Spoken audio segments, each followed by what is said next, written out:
What is up, everybody, and welcome to the newest episode of Songs for Breakfast. As always, as I always say in every episode, I am your host, Chris.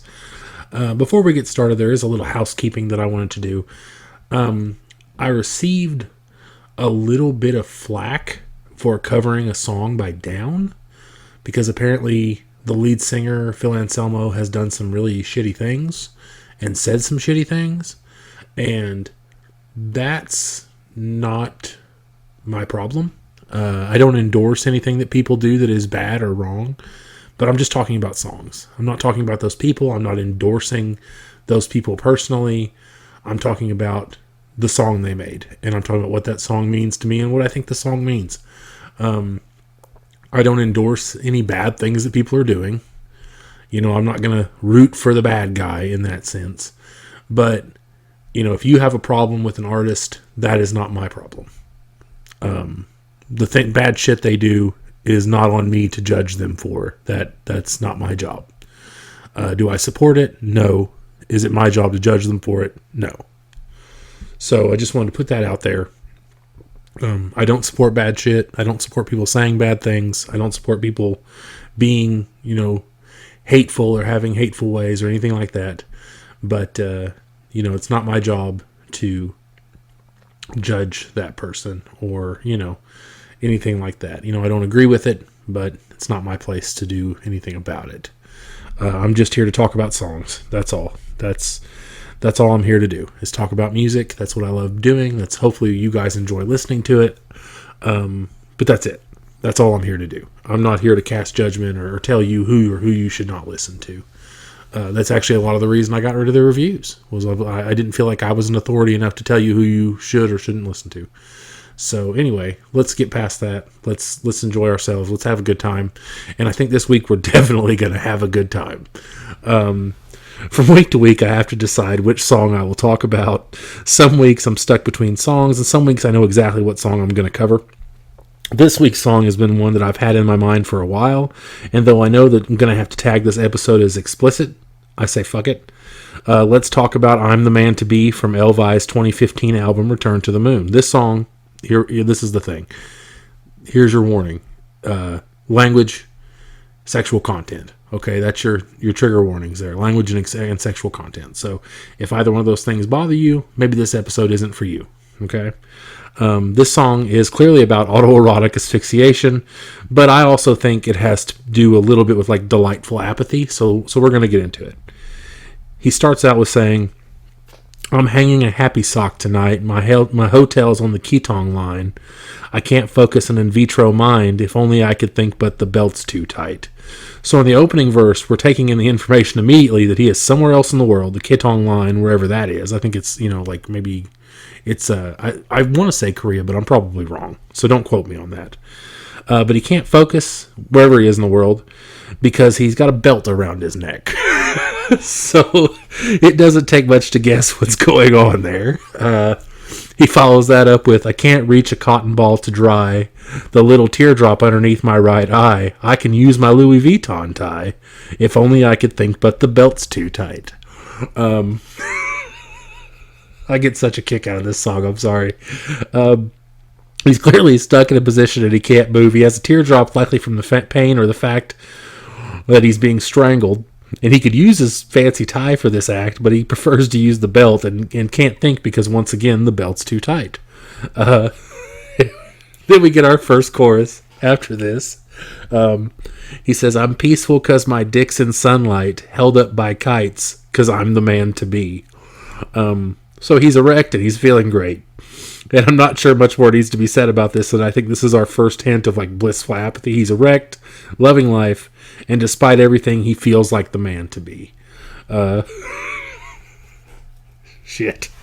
I can't believe I even wrote about this song, just to be honest with you. He moves on to like a second verse after that chorus that says, I couldn't get a hold of my big sister when I tried to call just to tell her that I missed her. I called and cried to room service instead. I'm drinking a Malin and Getz under the bed. So he's cooped up doing what he's doing, clearly on some sort of downward spiral. So he's reaching out to family but can't. So he decided to cry to the hotel staff. He also states he's drinking cologne as well. Malin & Getz is like bath and body products. So he's drinking, bath and body products like cologne. He's likely having some sort of episode as well. And this is likely in the aftermath or due to the fact that the belt is just too tight. Then he says, I can't move, I can't talk, I can't sleep, I can't walk, I can't move, I can't talk, I can't sleep, I can't walk. This is further down the spiral here. He isn't capable of doing anything due to his mental state. He's apathetic, he's alone, lonely, and the belt's too tight. I'm enjoying this way too much, and I'm sorry. The second part of the second verse says, can't leave me up the crick all night. Erin Brockovich is not my wife. I'm such a baby I could totally cry. My hands are so sticky and the belt's too tight. I shouldn't be having this much fun.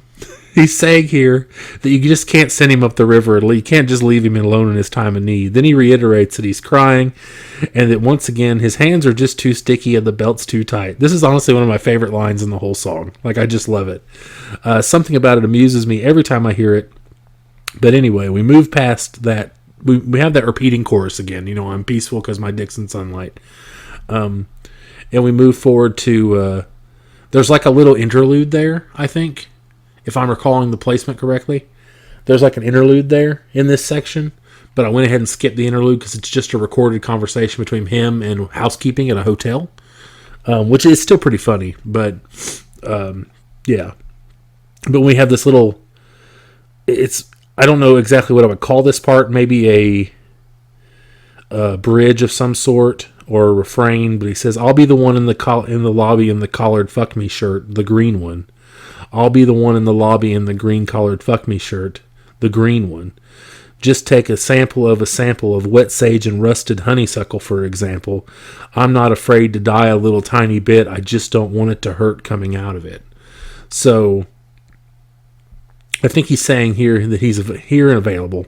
And I could be wrong about this, but what it feels like is followed by he's saying that he's not afraid to die from from the practice of putting a belt around his neck. And I could be wrong about that, but he just doesn't want the death to hurt. Once again, we have that chorus, and we move into what feels more like a bridge than a verse again.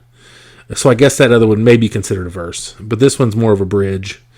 And it says, Mama's on the spectrum, Daddy's on the borderline. I'm from fucking Delhi, not fucking over the Rhine. And here he seems to be talking about his parents' mental health issues. And this may be related to his issues and why he likes to choke himself. And he also specifies where in Ohio he's from. Because there's a place in Delhi, Ohio, I believe is what he's talking about. And there's a place called Over the Rhine. So he's saying, I'm from Delhi. I'm not fucking from over the Rhine. And then the final verse, he says, I can't even look at reviews anymore. I score an 8.6 on a fucking par 4. I hang like the rag doll from the door because I'm the man to be. The middle image just gets me. I hope that the middle image is the same for you guys. I'll be subjecting you to this. These are the final lines of the song, and I think it sums up the apathetic undertones that seem to pop up in the song. He doesn't even read reviews of his band's music because they seem to do really well, even when he thinks they shouldn't. This may also be a stab at the music media outlet Pitchfork, who is often referred to by critics as par 4. Due to their reviews, they score a lot of stuff pretty low, so a lot of people call him par 4. So he may actually be taking a shot at Pitchfork as well. He finishes the song by saying he's tied to the door with a belt, of course, because, and he seems to care a little about it. He's the man to be. He's, his dick's in sunlight and he's the man to be. And, as strange of a song as this is, I just love it. It's just one of those songs that I just enjoy so much. It cracks me up. It just makes me laugh every time I hear it. But if there's something about it, just makes me smile. And I believe the apathetic and the vibe and the racy lyrics, get to me. I think, as you heard, it's made me laugh this whole time. So that's the thing. It's like, how many songs do you know of about a man masturbating with a belt around his neck? Not many. Okay, I can't even think of any off the top of my head. But Have you listened to I'm the Man to Be? What did you think about it? And what do you think it's about? Do you think that I'm right? Do you think that I'm wrong? In this case, I think that I'm pretty right about the whole masturbating with a belt around your neck thing. But, tell me if I'm not. You can always tell me what you think, or you can recommend a song for me to talk about by emailing me at songsforbreakfast@gmail.com. As always, I want to thank you guys for listening, and I hope that you all have a wonderful day. Thank you so much. And remember, be the man to be. Always just be the man to be.